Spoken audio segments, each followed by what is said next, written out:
Support for this podcast comes from the Central Valley Journalism Collaborative, connecting communities with the resources, infrastructure, and networks to ensure a vibrant local free press. From KVPR in Fresno, this is Central Valley Daily. Happy Friday, it's December 6th. I'm Elizabeth Arkalian. Insurance rates in California are causing headaches for homeowners. People are moving out of the state because of this, because they cannot afford their home. They can't afford to buy a house. They can't afford to stay in their neighborhood. And it's really heartbreaking to hear some of these stories. We hear from a reporter who investigated this issue and reported how difficult it was to track down answers from the California Insurance Commissioner. But first, today's headlines. It's the fourth day of a search for a missing inmate in Kern County, and officials with the California Department of Rehabilitation believe the threat he posed to Delano has subsided. That's where inmate Cesar Hernandez escaped during a trip between Kern Valley State Prison and the county courthouse. Prison officials believe Hernandez may have fled the area. His escape from custody on Monday triggered a massive search by multiple agencies. Hernandez is believed to be dangerous. He was serving a life sentence for murder. The owner of a Fresno-based raw milk producer says he's been asked to apply for a job with the Food and Drug Administration. Mark McAfee of Raw Farm told the LA Times that he was pushed towards the job by a transition team for Robert F. Kennedy Jr. Kennedy has been nominated to serve as health secretary under President-elect Donald Trump. If he gets the job, McAfee would advise on raw milk standards, according to reports. Raw Farms is currently at the center of recalls after bird flu was found in some products. This week marked the deadline for California counties to certify their presidential election results. While Vice President Kamala Harris won the vote in her home state, she got nearly 2 million fewer votes in California than Joe Biden did in 2020. Jeremiah Kimmelman with our California newsroom partner Cal Matters has more details on where Harris fell short. Even though Vice President Harris won California by more than 20 percentage points, she lost vote share in all but one of the state's 58 counties. What that meant for Trump? Increasing his vote share in 45 counties across the state and flipping 10, including Imperial, Merced, and San Joaquin. What election data experts have reinforced here is that Trump's gains in vote share aren't because he did significantly better, they're because Harris did significantly worse than Joe Biden did back in 2020. There was only one county in California where Harris did better than Biden. In Alpine County, near Lake Tahoe, Harris picked up a measly 3 votes. That was Jeremiah Kimmelman with Cal Matters.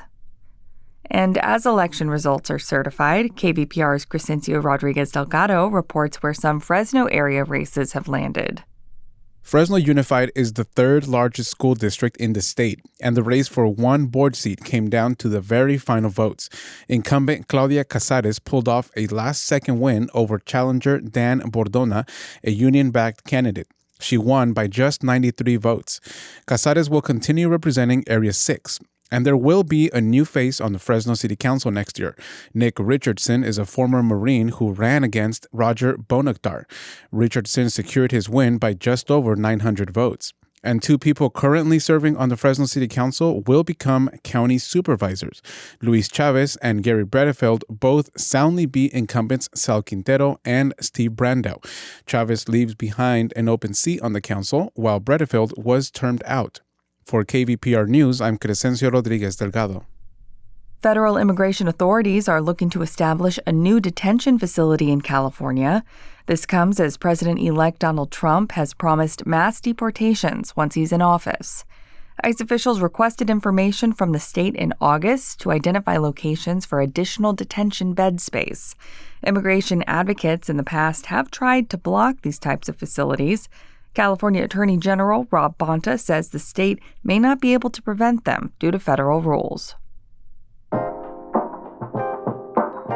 Support for Central Valley Daily comes from Fresno Mazda, part of the Prieto Automotive family, with special holiday financing deals on select models through the end of the year at the new showroom on Blackstone and Barstow. Information at myfresnomazda.com. And now to our main story. California has a growing home insurance crisis. Hundreds of thousands of property owners have either been dropped by their insurance provider or seen their premiums increase by 30 to 50%, if not more. So what's being done about this? Many are pointing fingers to California's insurance commissioner, Ricardo Lara. They believe he could be doing more to take on insurance companies, and that what he's already proposed doesn't do enough. I recently spoke with Stephanie Sierra, an investigative reporter with ABC7 in San Francisco. She recently did a 2-part series where she spoke to homeowners directly impacted by rate increases. But that wasn't all. Sierra also tried to reach Commissioner Lara himself, but that proved very difficult. Sierra first gave an overview of exactly what Ricardo Lara does as insurance commissioner. Yeah, so he is the insurance commissioner for the state of California, and so his job is to regulate the insurance market, and he has promised to be transparent in this role. And a big part of his job is making sure there is a healthy, competitive insurance market. And in the midst of this crisis, we are at the worst point the state of California has ever seen, and he'll be the first to admit that. You heard him in our interview saying this is unprecedented. And so there are a lot of eyes for good reason on this issue. And there's so much concern because people are moving out of the state because of this, because they cannot afford their home. They can't afford to buy a house. They can't afford to stay in their neighborhood. And it's really heartbreaking to hear some of these stories. And his role as commissioner is to hold these insurers accountable to make sure that, there are no unfair rates being imposed on homeowners and practices. And, his critics, as you heard in our story, feel he is not doing that job. And these rates have spiked, perhaps we should mention, in recent years as insurers have left the state over these wildfires that have just decimated so many communities, right? Right. Yeah. So we're talking about the state's largest insurers. So, it started at least 7 that we knew of that were in the commissioner's report, but that list has grown to at least more than a dozen at this point. And we're talking about the insurers that make up more than 80% of the market. So this is huge. And because they're either dropping out or threatening to leave or restricting coverage in the areas that need it most, that is why the commissioner's sustainable insurance strategy, what he calls the SIS, is so critical right now. And that's part of what we looked into last night with our story about some of the promises he has made to fix this crisis and why some of his critics have argued it's not adding up and it's the promises he's made have been misrepresented. I do want to pivot to the sustainable insurance strategy. Can you give us a few more details about that plan and why people are so critical of it? Right. So, this is really key. Some of the main promises he made, in fact, arguably the most important promise he's made, is that this plan will expand coverage in fire-prone areas by 85% of sales elsewhere. He is saying that insurers have committed to doing that. But if you look at the fine print of his regulation, which we did in this story, it's 29 pages, there is no mandate of compliance for that regulation.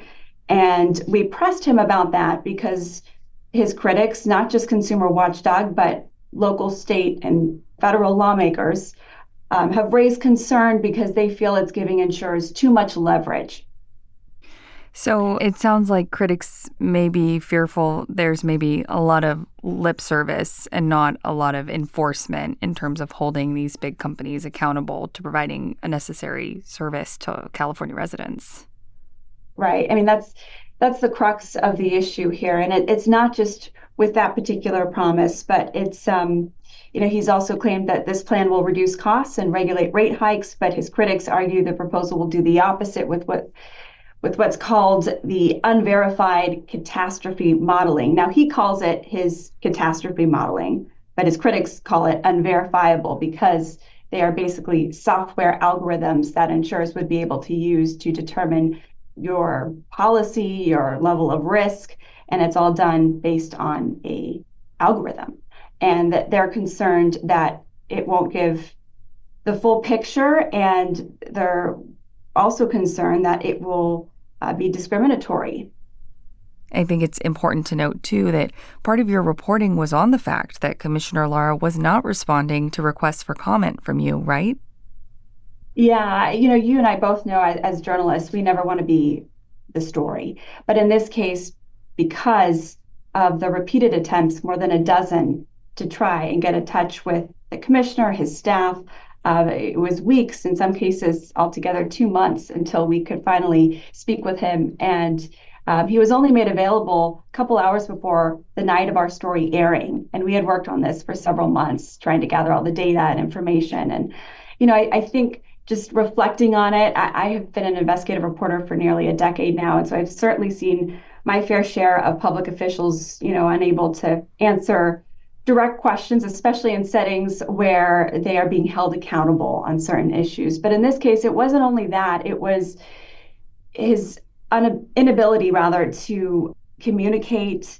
And this is an elected position, and this is a public official who has campaigned on promises of being transparent. And so I think we felt strongly our viewers, some of whom have elected him to this office, should see that part of the reporting process.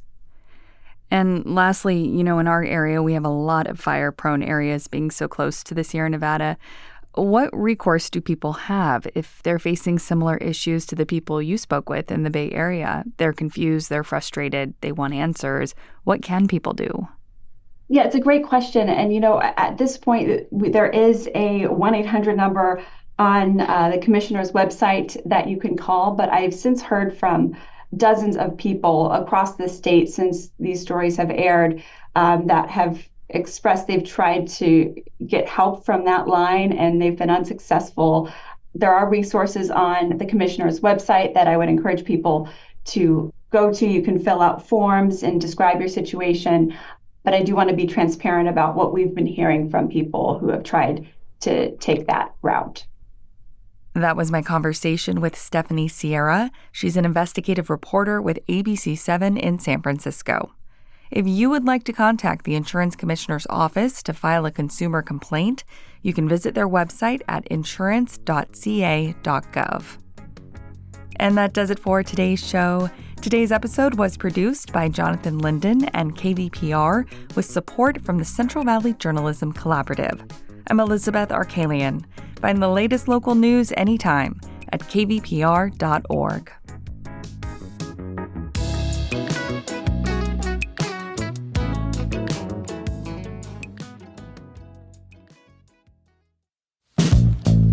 We could all use a little help navigating the news these days. The Consider This podcast wants to give you a hand. 6 days a week, we'll help you make sense of the day's biggest news story and what it means for you in less than 15 minutes. Listen now to the Consider This podcast from NPR.